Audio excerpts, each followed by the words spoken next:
À une époque très lointaine, des hommes ont dressé des menhirs un peu partout dans le monde. D'où venaient-ils et à quoi servaient ces mystérieuses pierres levées?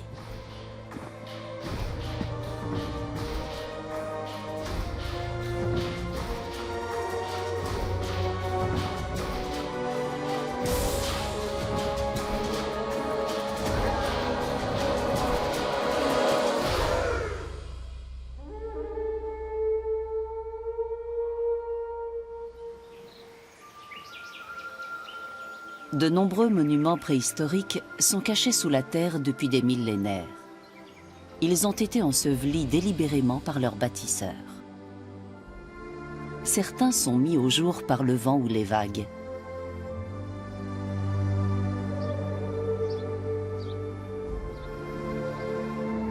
Des trésors d'architecture monumentale se révèlent alors à notre vue.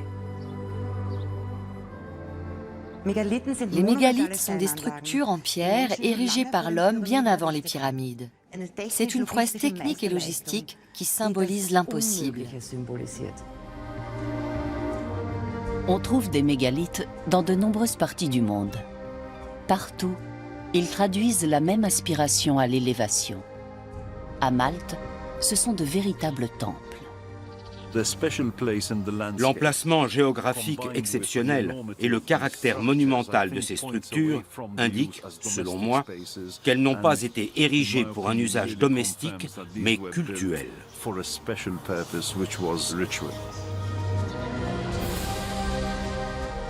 Le nord de l'Écosse possède des mégalithes bien plus anciens que le fameux cercle de Stonehenge en Angleterre.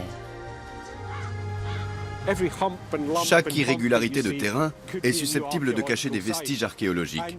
On en découvre de nouveaux chaque année, notamment au moment des labours. Peu à peu, les fouilles dévoilent un chapitre clé de l'histoire de l'humanité.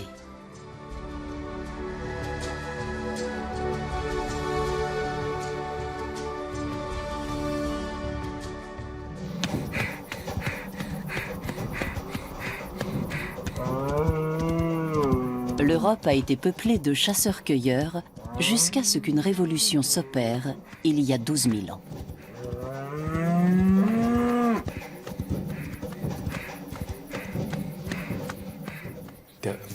Le passage d'une société de chasseurs-cueilleurs à une société d'agriculteurs sédentaires est une évolution fondamentale dans l'histoire de l'humanité. L'homme a vécu de la chasse et de la cueillette pendant des millions d'années. Et voilà qu'il change subitement de mode de vie.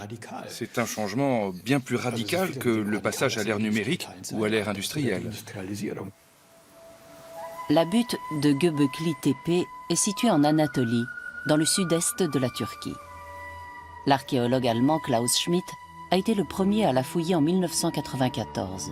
Il est aujourd'hui décédé. La butte est surmontée de plusieurs cercles de monolithes.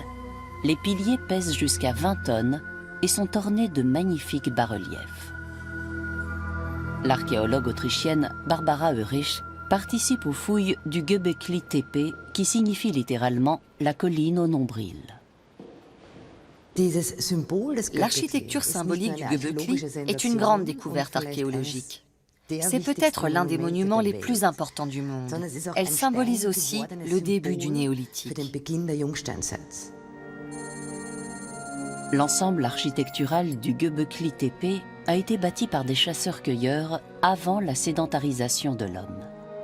Cette donnée bouleverse les connaissances. Au Göbekli, on découvre une civilisation, une société dont on ignorait tout. C'est une société très ancienne, et malgré cela, on peut en comprendre certains aspects. La figure du lion bondissant, par exemple, nous apparaît menaçante à nous aussi. Parce que c'est sûrement comme cela que les bâtisseurs du Göbekli la voyaient il y a 12 000 ans.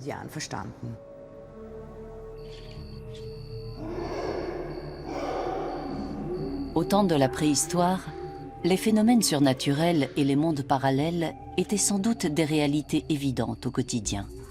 Mais aujourd'hui, le regard des hommes a beaucoup changé.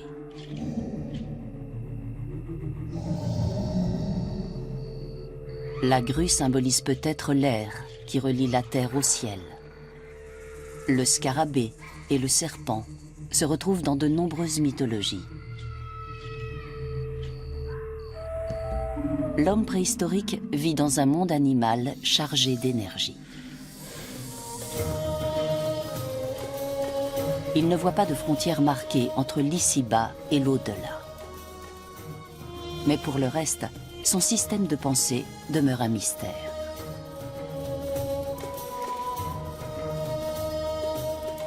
On ne peut que noter sa complexité.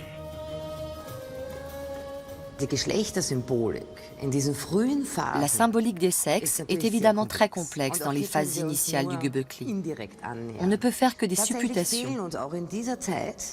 Il nous manque les nombreuses représentations féminines qu'on trouvera plus tard. On peut donc en déduire que les femmes ne jouaient pas un rôle central dans cette structure cultuelle.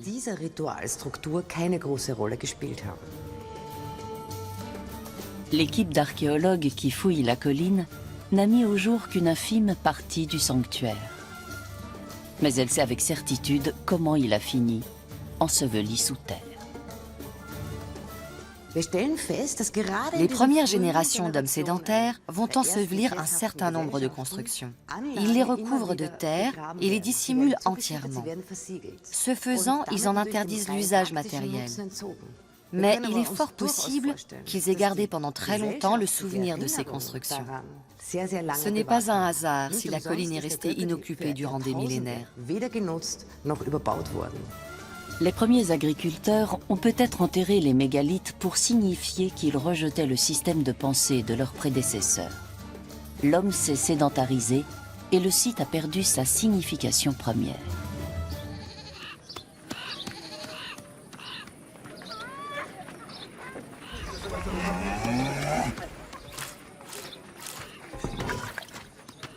Le musée de la préhistoire de Halle en Allemagne est consacré à cette période. Pour son directeur, Harald Meller, la sédentarisation est une phase décisive de l'histoire de l'humanité. La révolution néolithique est le tournant majeur dans l'histoire de l'humanité.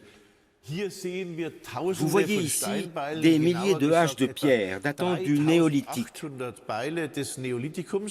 3800 haches pour être exact. À quoi ont-elles servi? À déboiser pour cultiver la terre, à fendre le bois et à le travailler. Notamment pour construire des habitations complexes, car les hommes se sédentarisaient. Les chasseurs-cueilleurs pouvaient rester plusieurs années au même endroit si la nourriture y était abondante.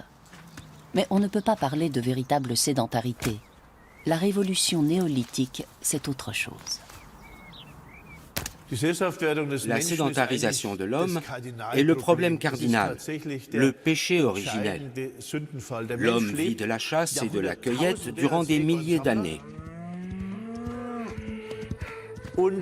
Du fait de ce mode de vie naturel et surtout de son alimentation naturelle, il a peu de descendance puisque les femmes ne sont pas fécondes tant qu'elles allaitent. L'invention ou l'apparition de l'agriculture va entraîner un changement radical, fondamental dans l'alimentation humaine. Les céréales fournissent des glucides à profusion. Le bétail fournit la graisse et la viande. L'être humain ingérant plus de graisse, les femmes peuvent être enceintes quasiment chaque année, ce qui conduit à une explosion démographique.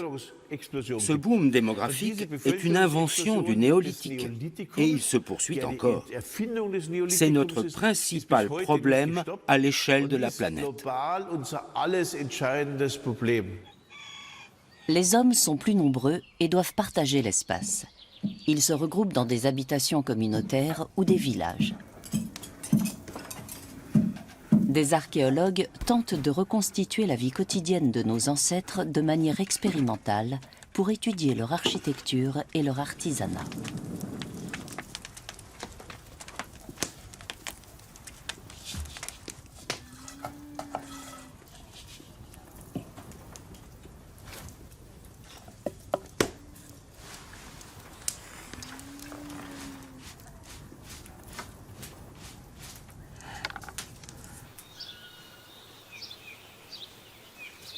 Wolfgang Lobisser et Marco Preseger nous présentent les résultats de leurs travaux. Marco porte le même sous-vêtement qu'Ötzi. C'est un tissu en lin qui passe entre les jambes et qui est fixé à la taille par une ceinture. On peut supposer que les hommes du néolithique ont porté ce type de sous-vêtement assez tôt.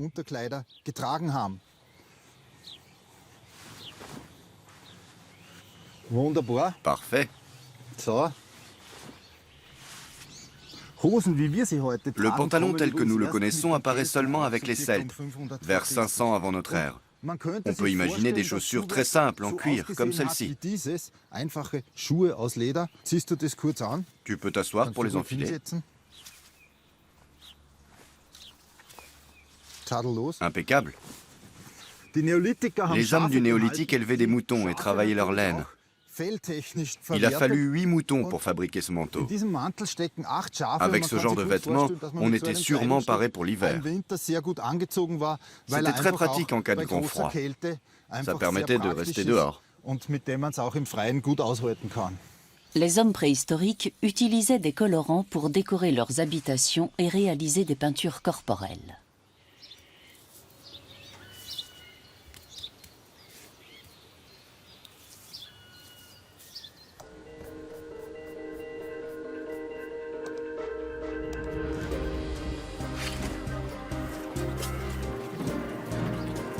L'archéologie consiste à reconstituer le puzzle de la préhistoire à partir des vestiges qu'on met au jour avec d'infinies précautions.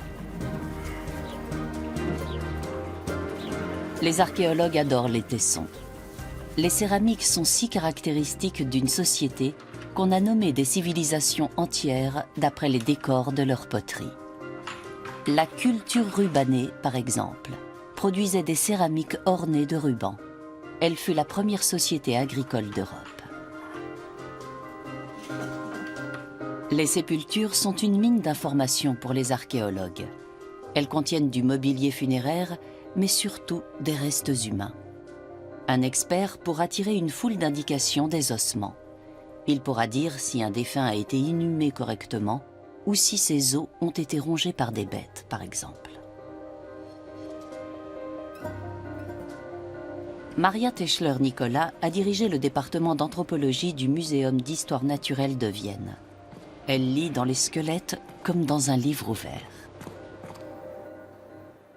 On peut déceler un manque de vitamines ou un stress, par exemple. Cela nous permet de reconstituer les conditions de vie et d'alimentation des hommes préhistoriques. On peut voir des signes d'anémie sur le toit de l'orbite ou les signes d'une carence de vitamine C sur certains dépôts et formations osseuses. Si on fait ces examens de manière systématique sur toute une population, pas seulement sur un squelette isolé, cela permet de reconstituer les conditions de vie et de travail des hommes préhistoriques.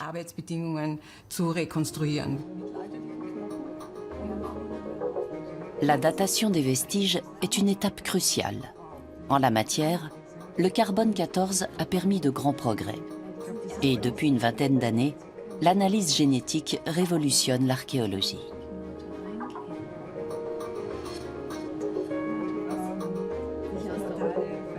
Aujourd'hui, on est capable d'analyser des restes d'ADN humain ou animal vieux de plusieurs milliers d'années. L'étude de l'ADN du bétail peut ainsi fournir des données sur la répartition des fermiers néolithiques. Joachim Burger est spécialiste de biologie moléculaire. Les toutes premières analyses portaient sur l'ADN d'animaux domestiques. Elles ont montré que les vaches iraniennes étaient les ancêtres de toutes les vaches européennes. Les races qu'on trouve aujourd'hui en Suisse ou en Frise orientale descendent toutes des races anatoliennes ou proche-orientales. Les vaches ont migré, et les autres animaux aussi, comme on l'a montré par la suite. On s'est alors demandé si les hommes n'ont pas migré eux aussi. Et au bout de 10 années de recherche, on a effectivement conclu que les populations du nord-ouest de l'Anatolie étaient les ancêtres de tous les hommes néolithiques d'Europe. Les ossements sont la principale source d'ADN pour les anthropologues. mais on trouve peu de matériel génétique bien conservé après des milliers d'années. D'une part, les os se décomposent vite quand la température du milieu environnant est élevée. D'autre part, ils sont souvent contaminés par des ossements plus récents, ce qui fausse les résultats. Malgré cela, la génétique a permis des avancées importantes. Les analyses génomiques de squelettes découverts dans le nord-ouest de la Turquie, au sud d'Istanbul, ont montré que les hommes néolithiques espagnols et les hommes néolithiques allemands étaient tous des descendants des anciens Égéens, comme on les a appelés, mais sans lien entre eux. Autrement dit, dès le néolithique, il y a eu une route migratoire sur le pourtour méditerranéen et une autre par les Balkans. Les agriculteurs se sont disséminés dans toute l'Europe sur un intervalle de plusieurs siècles par vagues successives. Le centre de recherche de Tulln, en Autriche, possède plusieurs laboratoires d'analyse. Maria Teschler-Nicolas s'y rend pour confier du matériel au chimiste Thomas Prohaska. Elle cherche à reconstituer les migrations des hommes néolithiques.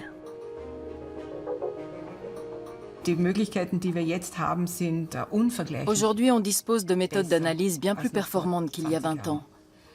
On a des méthodes invasives et non invasives.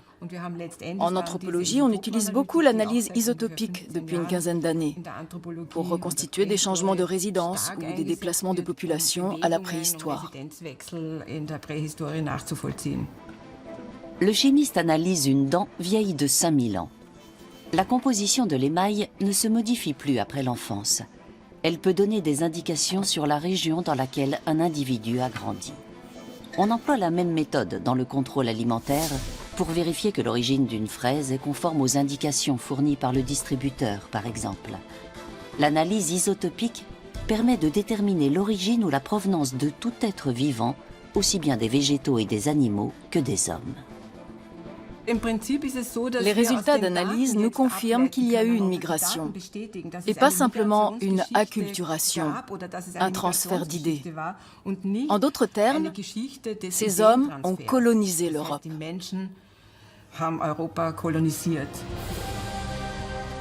On a trouvé très peu de traces des chasseurs-cueilleurs qui ont peuplé l'Europe pendant des millénaires, avant sa colonisation au néolithique. Ils ont sans doute été chassés ou assimilés par les nouveaux groupes. En d'autres termes, les populations autochtones de l'Europe ont disparu au profit des migrants proche-orientaux. Mais qu'est-ce qui a attiré ces derniers en Occident ?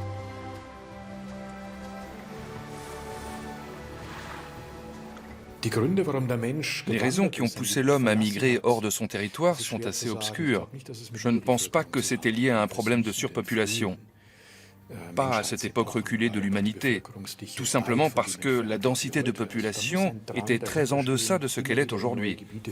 Il s'agissait peut-être d'explorer de nouveaux territoires dont on avait entendu parler dès cette époque. Il y avait peut-être eu des contacts, des groupes isolés qui s'étaient aventurés à l'ouest et en étaient revenus. Ce ne sont que des spéculations, mais c'était très certainement une question de curiosité.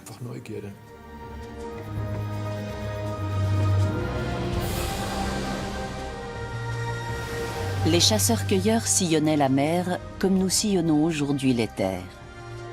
Une partie des fermiers anatoliens est allée vers l'ouest en bateau. Était-il à voile ou à rame, c'est difficile à dire. Mais les bateaux à rame sont plus faciles à manœuvrer.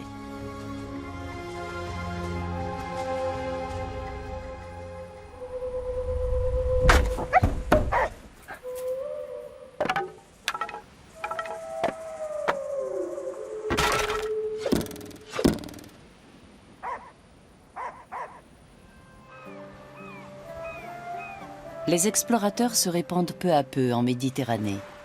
Certains s'arrêtent à Malte.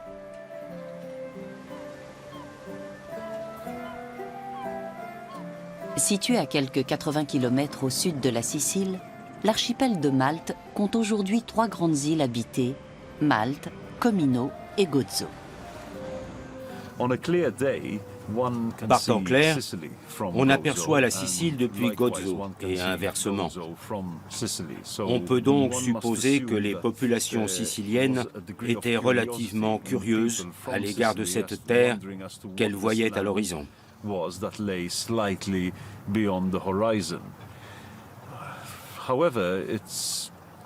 Néanmoins, on voit mal pourquoi elles auraient quitté une île aussi fertile que la Sicile pour coloniser une terre lointaine.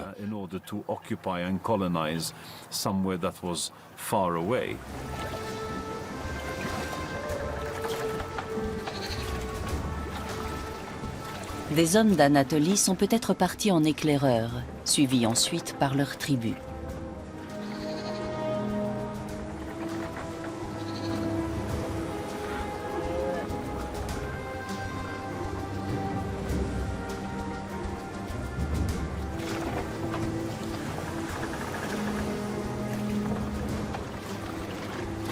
Les temples mégalithiques apparaissent à Malte environ 2000 ans après l'arrivée des premiers colons.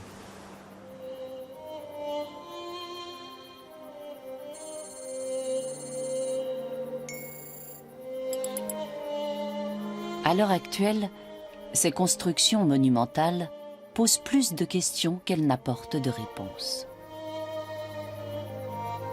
Ces pierres de taille en calcaire, qui pèsent jusqu'à 20 tonnes, risquent de tomber en poussière avant qu'on ait élucidé leur mystère.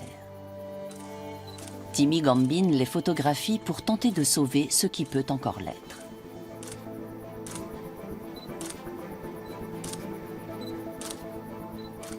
Sur son écran, il ressuscite les temples de Malte en images 3D pour en conserver au moins une trace.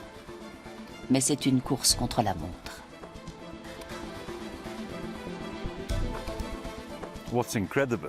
Aussi incroyable que cela paraisse, l'érosion des vestiges a été plus rapide au cours des 70 dernières années qu'au cours des 45 siècles précédents. Ce n'est pas seulement parce que les temples ont été mis au jour, c'est aussi à cause des pluies acides, des rejets de CO2, etc. Tous ces polluants modernes accélèrent considérablement l'érosion.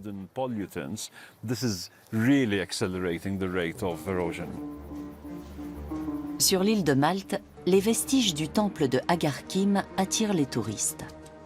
Une bâche les protège de l'érosion par le soleil, la pluie et le vent.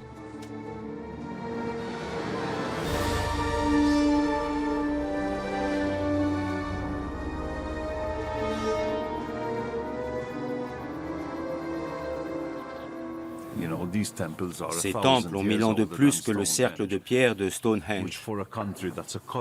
C'est très important pour Malte, qui était une colonie britannique, parce que cela signifiait que notre néolithique était antérieur de 1000 ans à celui de la puissance qui nous dominait. En quelque sorte, ces monuments ont pris une dimension politique.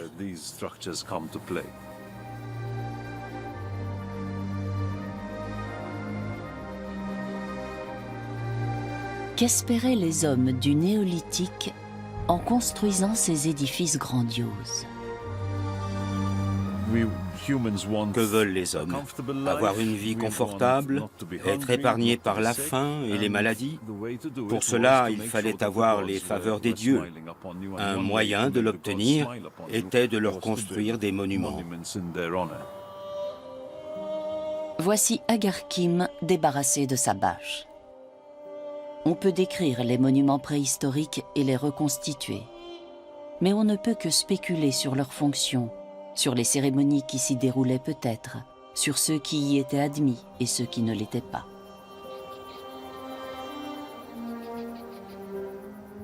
Il y a une séparation très nette entre l'espace intérieur et l'espace extérieur. Le temple est bâti en dur et couvert. C'est le royaume des prêtres et des prêtresses. L'extérieur est ouvert aux éléments. C'est l'espace des gens ordinaires. Le plan du temple établit clairement cette division. L'intérieur du temple est dissimulé au regard.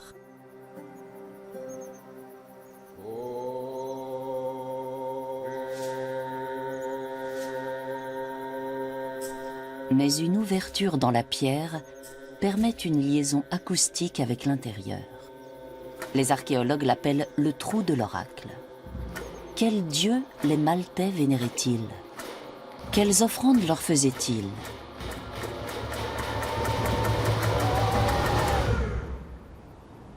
Sur ces questions, le mystère reste entier.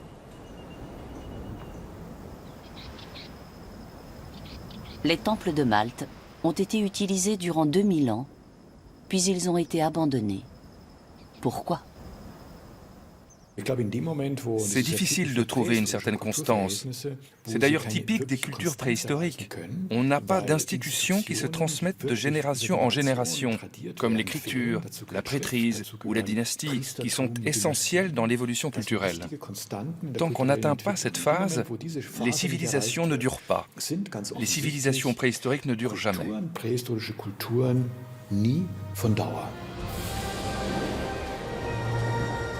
Les fermiers anatoliens qui embarquent pour l'Europe ne s'arrêtent pas tous à Malte.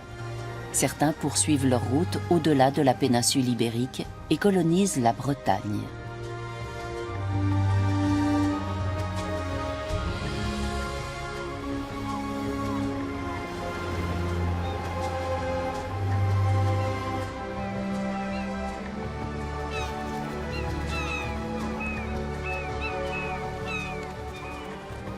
Des kilomètres de côtes rocheuses leur fournissent des tonnes de matériaux de construction.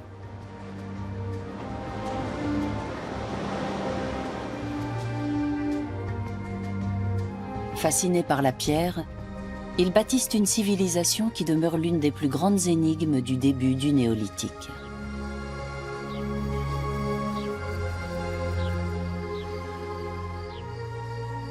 Les temples mégalithiques de Malte sont uniques au monde.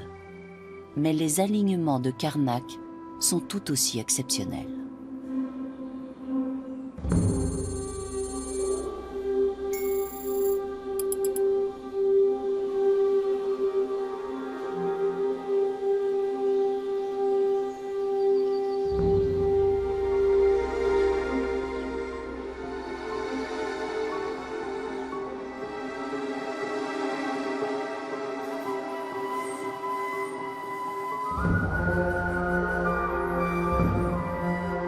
La Bretagne possède tellement de mégalithes que les Bretons ont inventé des mots pour les désigner. Menhir signifie longue pierre. Et dolmen, probablement table de pierre. Le dolmen est un monument funéraire composé d'une dalle de pierre surmontant 2 piliers. Beaucoup d'archéologues sont fascinés par ces étranges vestiges préhistoriques. Serge Cassen est l'un d'eux. Ce qui est certain, c'est que cet aspect monumental, quels que soient les observateurs, quels que soient les curieux qui vont visiter les alignements de Karnak, joue sur cet étonnement de l'intelligence, sur le fait que cette architecture, cette monumentalité impose le respect et subjugue l'imagination. Donc on est vraiment au cœur de ce qu'est la monumentalité.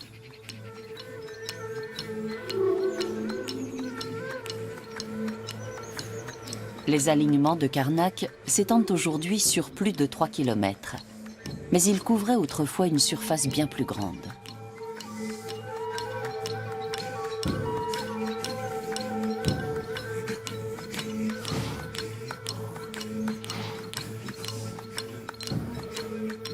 Chaque pierre est différente et recèle son propre mystère.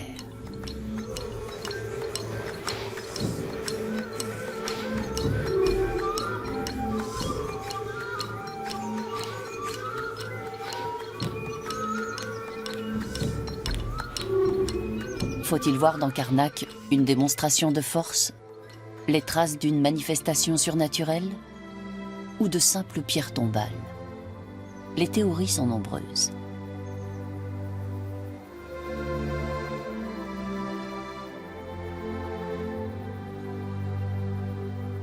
Ce n'est pas une architecture vernaculaire, ce n'est pas une architecture domestique.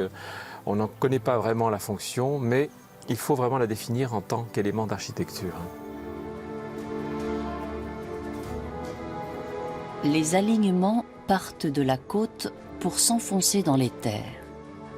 Montre-t-il un axe? Une voie? Et si oui, où mène-t-il?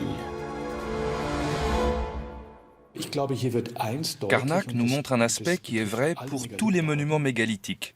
Il s'agit d'une structuration et d'une sacralisation de l'espace. On le voit particulièrement bien avec les alignements.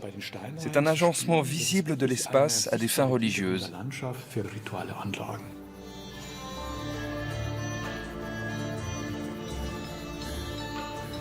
On trouve des mégalithes sur les îles de la Méditerranée et le long de la côte atlantique jusqu'aux îles britanniques.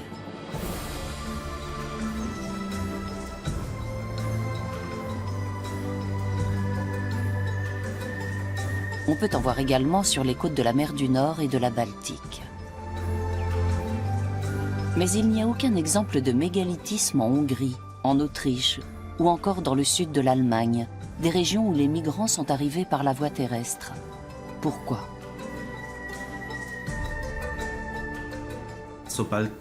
Dès lors que les populations néolithiques quittent l'Anatolie centrale, la diversité culturelle se réduit de façon drastique. Les hommes qui arrivent en Europe par les Balkans sont des fermiers. Toute forme d'urbanité ou de monumentalisme s'est perdue en cours de route. Ces fermiers possèdent un haut degré de spécialisation et de compétences. Mais pour le reste, ce n'est pas une civilisation très riche.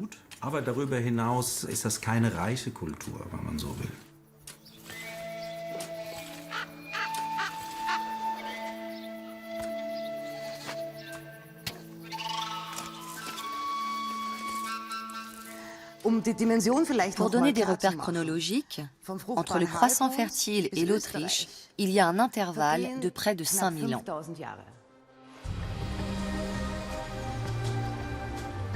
Les glaciers qui se retirent à la fin de la dernière période glaciaire laissent des éboulis et des blocs erratiques dans plusieurs régions d'Europe. Dans une région correspondant aujourd'hui à l'est de l'Autriche, les migrants trouvent des sols leuciques fertiles, mais pas de pierre.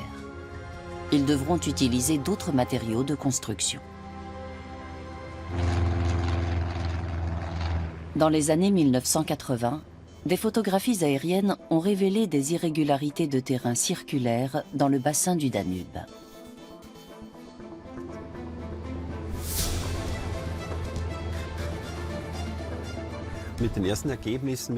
Les photos aériennes et les premières fouilles ont montré qu'il s'agissait de monuments vieux de 6500 ans. On s'est alors demandé à quoi ils avaient pu servir.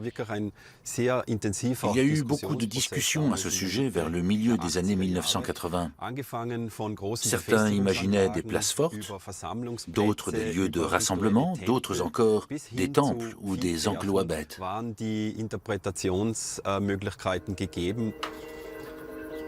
Wolfgang Neubauer utilise un radar pour balayer les différentes couches du sol. Il peut ainsi repérer des vestiges archéologiques enfouis sur de vastes étendues sans avoir à donner le moindre coup de pioche. Dans le bassin du Danube, l'examen a révélé la présence de fosses, de portes et de palissades. Wolfgang Neubauer sillonne le monde entier avec son appareil. À Stonehenge, il a découvert à côté du fameux cercle de pierre une nouvelle architecture.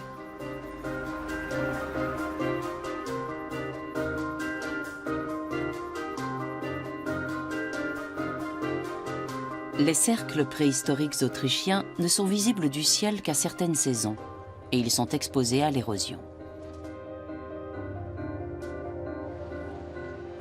Wolfgang Neubauer a repéré 40 fosses circulaires dans le nord-est de l'Autriche, dont l'une dans les environs de Heldenberg. Nous approchons de l'entrée des fosses circulaires. Les fosses partent à droite et à gauche. Elles étaient creusées en V et pouvaient mesurer 4 mètres de profondeur.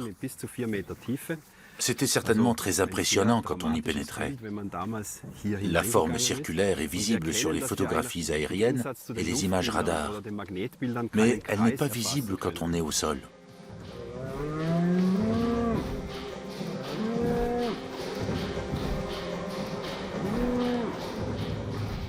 Les palissades étaient construites pour empêcher de voir à l'intérieur. Ce qui se déroulait à l'intérieur n'était pas visible de l'extérieur.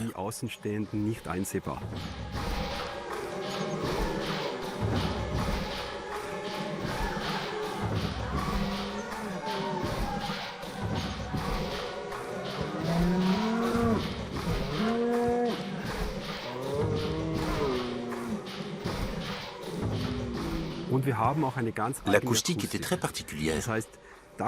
Le long de la palissade, on entendait parfaitement les bruits produits à l'intérieur.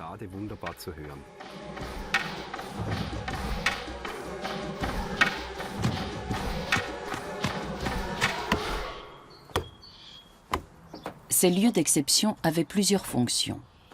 Leur construction impliquait des travaux collectifs qui soudaient la communauté. En 2005, Wolfgang Lobisser et son équipe ont reconstitué une fosse circulaire près de Heldenberg. Ils n'ont utilisé que des outils en pierre et des matériaux disponibles à la préhistoire, à savoir du bois, des os et des fibres végétales. Conclusion de l'expérience, pour qu'un village de 200 habitants se dote d'une fosse circulaire, il fallait qu'une trentaine de personnes y consacrent 2 à 3 années de labeur, en plus des travaux agricoles. À cela s'ajoutaient les travaux préparatoires, qui duraient sans doute tout aussi longtemps, puisqu'il fallait fabriquer chaque outil.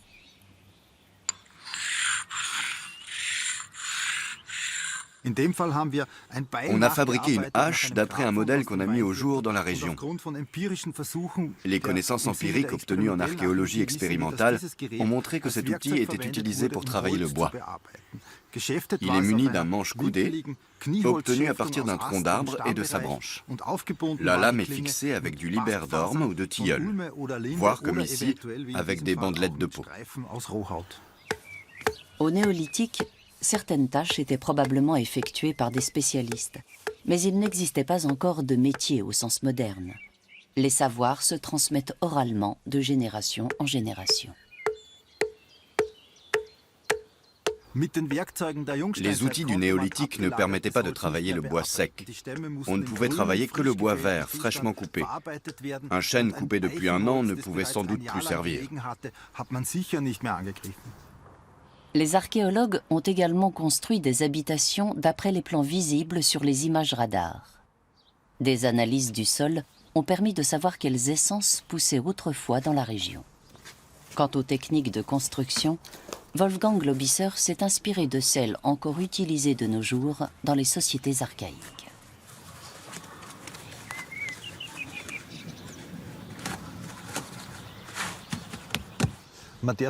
Pour construire une habitation de ce type, il fallait 12 à 16 000 mètres de cordes.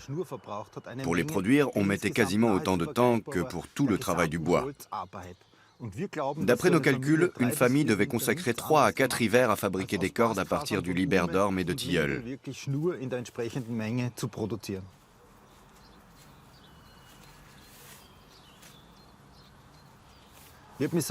J'ai moi-même passé une journée entière à fabriquer une corde de ce type. Le lendemain, je ne sentais plus mes pouces et je n'avais produit que 26 mètres. Certains jours, les archéologues présentent au public l'artisanat néolithique dans le petit village reconstitué de Heldenberg.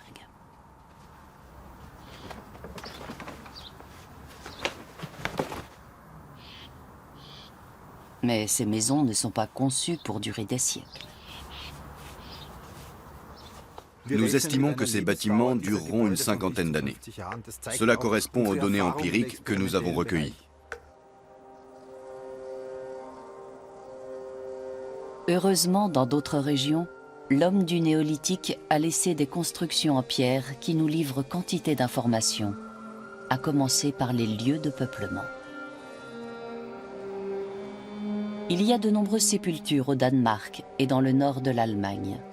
Ainsi, on en connaît plus de 500 à Sylt. On les étudie peu à peu.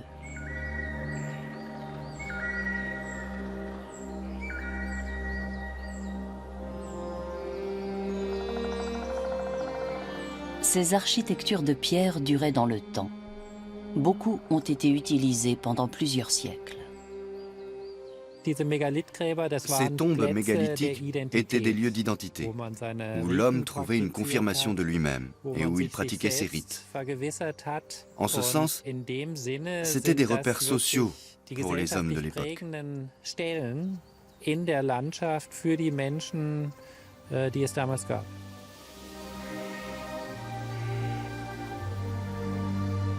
Les sépultures sont très révélatrices d'une société et de sa cohésion.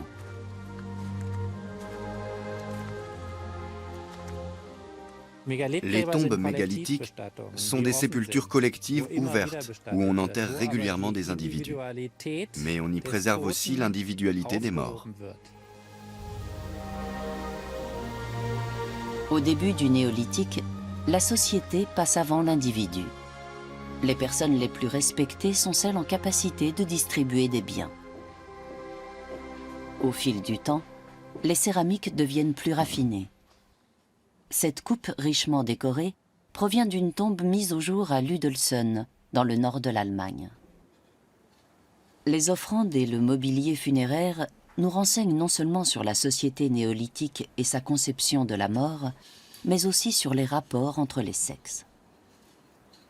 Rien ne permet de dire qu'il y a eu au néolithique une forte discrimination des femmes ou une différence de traitement importante. Dans de nombreuses sociétés néolithiques, le mobilier funéraire des femmes est aussi riche, voire davantage que celui des hommes.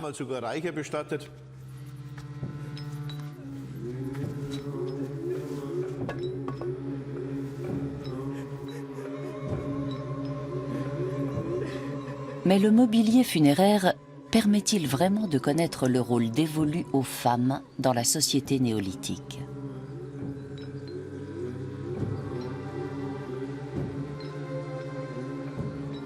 Les sépultures en pierre sont capables de défier le temps et de conserver à jamais le souvenir des morts.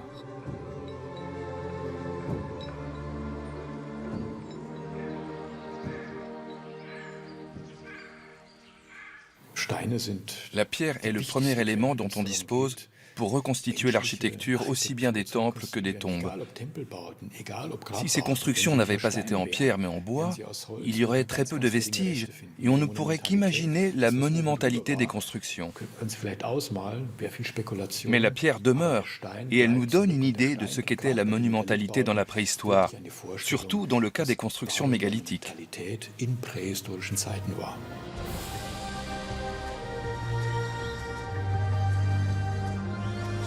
Au nord de l'Écosse, on a découvert dans les îles Orcades des vestiges mégalithiques d'une grande richesse.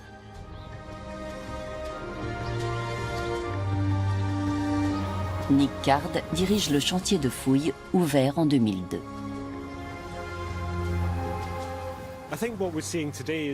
On ne voit que la pointe de l'iceberg par rapport à ce qui existait il y a 5000 ans. Nos yeux sont attirés vers ces magnifiques monuments dressés. Mais ces 10 dernières années, l'Université des Highlands et des îles écossaises a conduit un vaste programme d'études géophysiques et on a découvert que la région était couverte de constructions autrefois.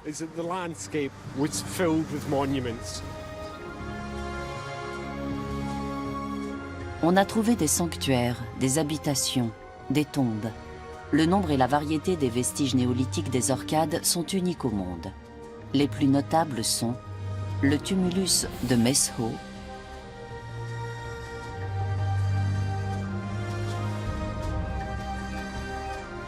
plus à l'ouest, les pierres levées de Stenness, qui sont l'un des cercles de pierre les plus anciens des îles britanniques.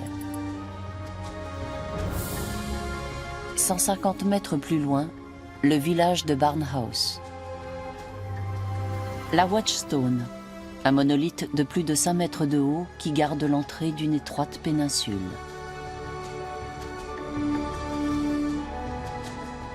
Et enfin, sur cette péninsule, le Ness de Brodgar, l'un des plus grands temples néolithiques connus. Un autre site néolithique majeur a été découvert à proximité immédiate de l'océan.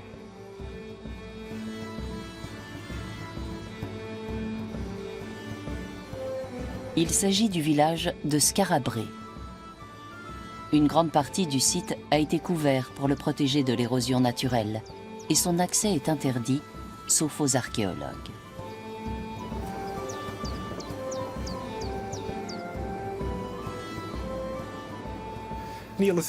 Les hommes néolithiques n'étaient pas différents de nous. Ils avaient tout le confort qu'on peut trouver dans une maison moderne, à l'exception de l'eau et de l'électricité. Un foyer, un lit, des étagères. Ces petites habitations de plein pied offraient peu de prise au vent et leur toit végétal isolait du froid. Il devait faire bon vivre sur les Orcades au néolithique. Les archéologues n'y ont relevé jusqu'à présent aucune trace de guerre ni de catastrophe naturelle. Les îles étaient plus boisées qu'aujourd'hui et jouissaient d'un climat particulièrement doux grâce au Gulf Stream. Les conditions y étaient excellentes pour l'agriculture, l'élevage, mais aussi la pêche. Au néolithique, les Orcades ont eu un rôle déterminant sur plusieurs autres régions. D'une part, elles recevaient des matériaux en provenance de toute la Grande-Bretagne, et d'autre part, elles semblent avoir été le berceau d'un certain nombre d'idées qui ont marqué la préhistoire des îles britanniques.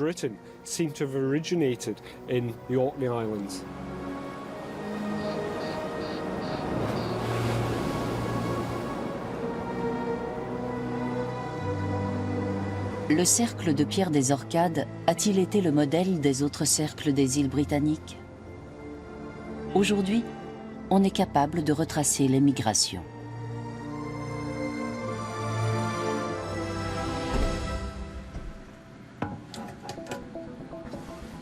Quelques restes de dents ou d'eau porteurs d'ADN non contaminé permettent d'établir des liens de parenté sur plusieurs milliers d'années.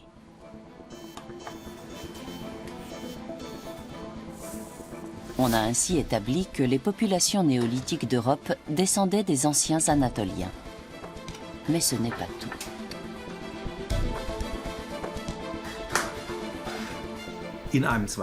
Dans une deuxième phase, on a analysé le génome des Iraniens qui peuplaient le cœur du croissant fertile et on a pu constater que la chaîne de migration s'est interrompue là, quelque part entre l'ouest de l'Anatolie et l'ouest de l'Iran, puisque les deux populations sont extrêmement différentes. On a calculé qu'elles se sont séparées il y a 50 ou 70 000 ans, autrement dit peu après la sortie d'Afrique de l'homme moderne. Les deux groupes ont participé à la grande idée du néolithique, c'est-à-dire à cette combinaison de sédentarité, d'agriculture, de construction d'habitations, etc., mais de façon très différente. À l'heure actuelle, on pense que le premier groupe est parti vers l'Europe, alors que le second a peuplé le sud de l'Asie, en particulier l'Afghanistan, l'Inde, etc.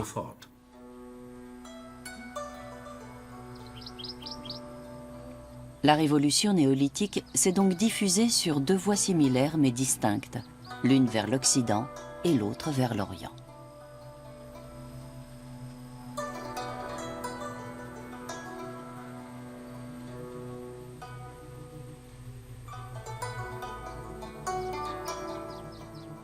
On trouve des constructions mégalithiques dans toute l'Asie, en particulier en Corée.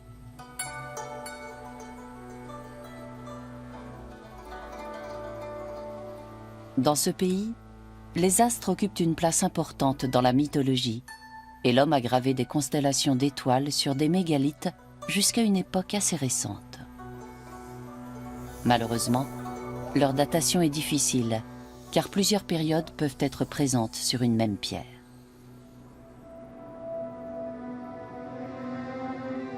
Partout, le néolithique a sans doute été une ère assez paisible, marquée par la construction de monuments en bois, mais surtout en pierre. Les premières traces de guerre sont postérieures.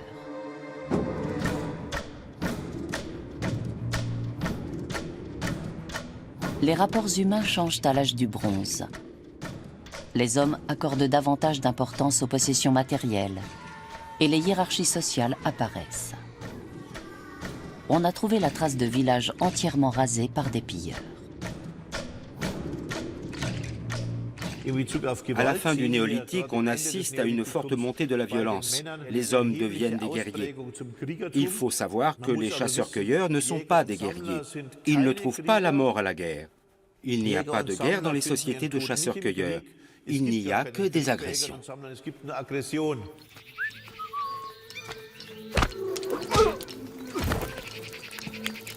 Les chasseurs-cueilleurs se battent d'homme à homme, pas entre peuples. L'homme a probablement toujours eu une certaine agressivité. Quand des groupes étrangers se rencontraient au Paléolithique inférieur, je ne pense pas qu'ils entamaient d'emblée des pourparlers amicaux. Mais ce ne sont que des suppositions. Nous n'en savons rien, en vérité. Les rencontres étaient peut-être rares. À la préhistoire, la densité de population n'était pas comparable avec celle d'aujourd'hui. Le mégalithisme disparaît à l'âge du bronze. Mais les monuments néolithiques garderont longtemps une fonction qui variera sans doute dans le temps. Balises, symboles chrétiens, de nombreux tumulus préhistoriques serviront de base à des églises.